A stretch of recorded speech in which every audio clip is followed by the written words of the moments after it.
get exposed. It's not a positive thing, but I don't see it as a nightmare. We built the protocols to allow us to continue to play. That's why we have the expanded rosters. That's why we have the pool of additional players.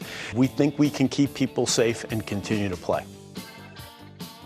Welcome back, Geico OutKick Studios. That was Commissioner Rob Manfred discussing the Miami Marlins situation. We bring in now our Major League Baseball insider and expert, Jon Morosi, at Jon Morosi on Twitter. Well, it didn't take very long for drama to really get built up to a high level. I know you were at a game, at least one, over the weekend. I'm going to get to that with you in a minute, Jon. But what's the latest you're hearing about the Marlins? The expectation or hope, I guess, was that they were going to be able to potentially return to play Wednesday. That's tomorrow. What are you hearing? Well, Clay, good morning. We should know more later on today. MLB was expecting to get some preliminary results on the COVID-19 testing from both the Marlins and the Phillies, the team they had played over the weekend, by late last night. And so they're now going to, I think, more fully assess where things are this morning and decide if the Phillies can even play today, and then the same with the Marlins. So this is certainly it is a very difficult couple days here for Major League Baseball, no question about that.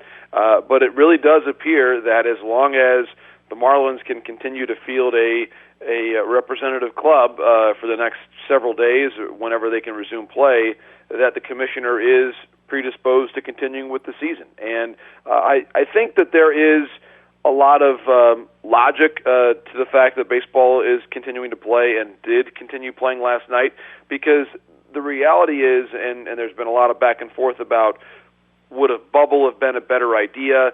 The positive side of the fact that there's no bubble is that the issue regarding the Miami Marlins has nothing to do with the Los Angeles Dodgers or the Seattle Mariners or the Texas Rangers. Any team that's playing outside of their division, and certainly at this point any team that was not playing against them today or the last couple days. So I think there are some positive aspects of the fact that baseball does not have a bubble, and that the fact that baseball occurred last night all across the country is evidence of some of them. Well, and also it's an important message. Like I was talking with friends, and I was like, well, I just want to make sure that first pitch is thrown at 2:40 my time. I think it was 3:40 East Coast time or whatever time it was when the first game started yesterday. Because once you stop, it's hard to get started again, right? Because then everybody comes in on the feeding frenzy, and inevitably players would express reservations, managers, everybody else. So it's really, you got to power through. And what's unfortunate for baseball is that this happens 3 or 4 games into the season as opposed to 13 or 14, because the longer it took for the first outbreak to happen, the better it looks for the rest of the season, right? If they could have gotten 15 games in before this happened, well, you're like, okay, that's a fourth of the season, right? And certainly once you get to the postseason and you drop out a lot of teams, the significance of a positive test increases, but the number of players that could test positive decreases substantially as well. So what happens kind of going forward here, and what is, and this is a tough question, I think, what is maybe that standard of when too much is too much, right? Like, so right now the answer is it's not too much. What would be too much? Well, it's a great question. And the commissioner said last night in his interview with Tom Verducci that it reaches the point if a team can no longer be competitive because of the number of players who are on the COVID-related injury list.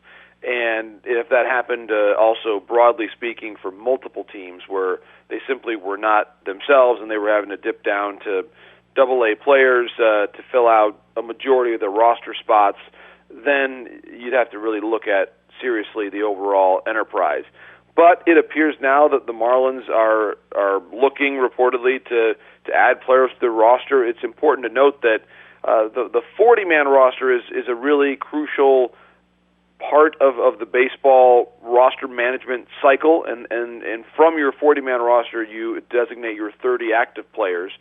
And when you have a player on the COVID-related IL, which we don't always know if it's COVID-related or not because of HIPAA laws, but the player is removed from the 40-man roster, and that allows you to continue to add more players from outside the organization without having to squeeze off someone else from the roster and from the organization. So it's important that the way the rules have been structured, Clay, it affords baseball teams the flexibility of claiming a player on waivers from another club, signing a player to a minor league contract who may have been playing in the independent leagues, and so there's a real awareness of helping these teams weather that storm and get through. I believe that if baseball is able to adjust protocols or just further reminding players of the requirements in terms of in-game behavior, it's only natural to want to give your teammates a high five or to hug them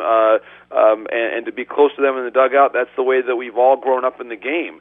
But I think I was texting with a player yesterday who said, after playing a weekend's worth of games, that, you know what, we could all probably be a little bit better at distancing, and that's what's required here. We're reminded that the virus is like water in a leaky boat. It will find wherever the weak spots are and exploit them.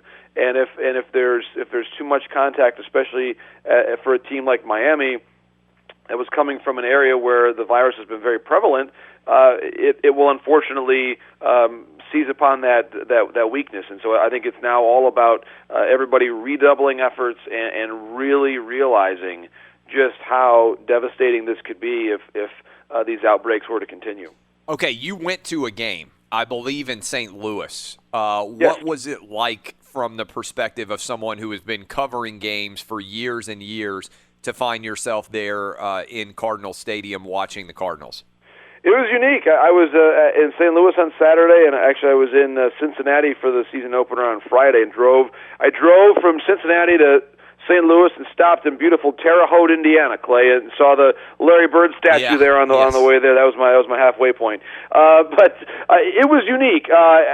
Everything about it was unique. It was interesting. St. Louis actually had more crowd noise piped in. So interestingly for baseball now, that crowd noise that you may hear on broadcasts is actually piped in, and the players themselves can hear it. It is part of the acoustics of the stadium now. And it actually, in St. Louis, partially because of the organ that they have there and still have there, so the organ was played live and was part of the ambiance, as it always is in St. Louis. And they did a very good job, I think, of throttling up the cheers at most of the appropriate times. And so it really, to me, from having covered a lot of games in St. Louis over the years, it sounded pretty normal for a St. Louis game, which is a pretty good tribute to the sound engineers and all the ballpark folks there to make it appear that way. So Cincinnati was a little bit quieter in terms of the ballpark noise, but that's also great too because you want each individual team to have their own style. I would say that one of the unique things, and I felt very grateful to be there as basically the sideline reporter for the MLB Network broadcast that we had on Friday and Saturday as the one member of the broadcast team who was actually in the building. I felt grateful to be there, and also to hear the sounds of a bat impacting a ball squarely. You hear it during batting practice, but of course a BP fastball is not the same as a fastball unleashed at 94, 95. And then when a fastball is thrown 94, 95 and is hit squarely, the sound is one of the more remarkable things you hear in life.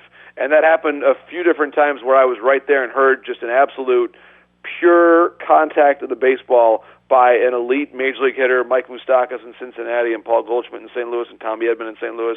It was pretty cool. I mean, that part was unique. I missed all the fans. I missed being around them. But I think for all of us, you have that acuity now of just listening for things you don't normally hear, and that the impact of the bat to ball was one of them for me. What was your protocol to be there? Do you have to get tested yourself for each of those stadiums?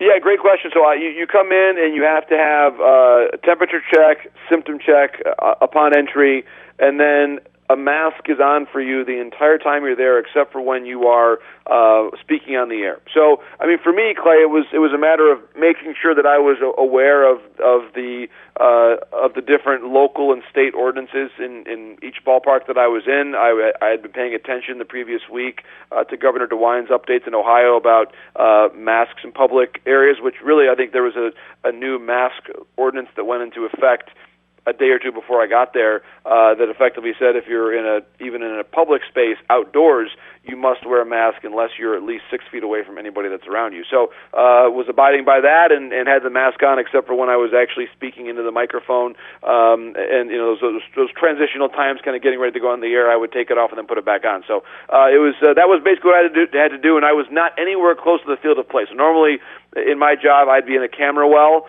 In this situation, I was at the top of the 100 level of seats, basically in either like an ADA seating area or a camera platform, effectively, just where there's a little bit of space there at the back end of the top level, but or the lowest level. So that's where I was. I could sort of wave to a player or two just to say hello during batting practice, but that was it. I mean, that's about all you could do. And I was just grateful to be there, very understanding of what the rules are now, and this is our new normal, and we all must adjust to it.